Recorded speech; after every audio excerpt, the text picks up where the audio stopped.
Have you ever stopped to think if the TV shows you watch are doing more than just entertaining you? Well, today we're digging into a really groundbreaking theory that suggests television is actually quietly cultivating your perception of reality. We're going to break down how this powerful storyteller works and what its stories really mean for all of us. All right, so here's our roadmap. First, we're going to talk about TV's role in our culture. Then, we'll get into the science of how they studied its impact, focusing on two big ideas: what the world of TV actually looks like and how that world affects us. And finally, we'll see how this all creates this fascinating effect called mainstreaming. So, first things first, we need to think about television in a totally new way. It's not just a box in your living room. It's been the most constant, centralized storyteller in our lives for decades. It's beaming a shared set of stories and images into pretty much every single home. And this idea right here, from the researchers themselves, George Gerbner and his team, it's the foundation for everything we're about to talk about. The point is, television isn't just a bunch of random shows. No, it's one big, coherent system with its own world and its own rules, and it's with us day in and day out. And this is where it gets wild, the sheer amount of time we're exposed to it. When the average person is watching for over 4 hours a day, it stops being about choosing a specific show. It becomes more like total immersion. And this process starts so early, it can actually shape how we see the world before we even learn how to read. So, okay, if TV is this powerful, how in the world do you scientifically measure its long-term effects? Well, that's where the Cultural Indicators Project comes in. It's basically a research toolkit designed to track and analyze TV's influence in a really systematic way. The whole strategy has 3 parts. Now, the first part, process analysis, looks behind the scenes at why TV content gets made, the industry policies and all that. But for our purposes, we're going to zero in on the next 2, which are all about the what and the so what.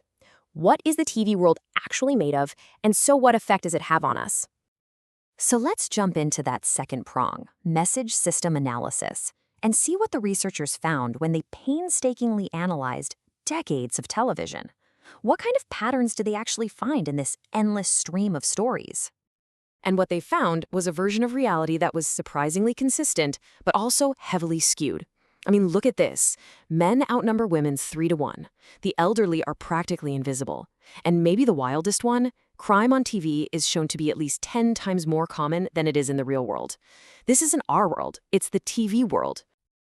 This chart really gives you a clear picture of that distortion just focusing on age. You can see just how underrepresented younger and older people are on TV compared to their actual numbers.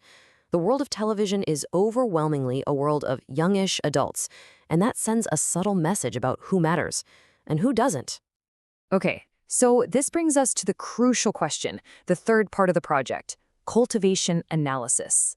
Does spending all this time in this consistent but warped television world actually cultivate a different sense of reality for us? The way researchers figured this out was just brilliant. They compared people who watch very little TV, they called them light viewers, with people who watch a lot, the heavy viewers. And they found that heavy viewers are way more likely to see the real world through the lens of TV. When you ask them about the world, they tend to give what the researchers called the television answer, an answer that lines up perfectly with the skewed world on the screen. And this measurable gap, the difference in beliefs between light and heavy viewers, is called the cultivation differential. Now, the margin might seem small, but a consistent difference, even just a few percentage points across an entire population, that can signal a massive cultural shift.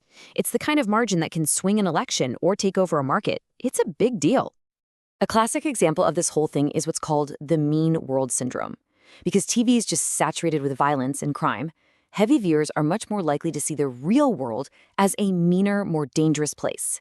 They literally express more fear and mistrust in people who don't watch as much TV. So we've seen how TV can cultivate one person's beliefs, like with the mean world syndrome, but what happens when you scale that up across an entire society?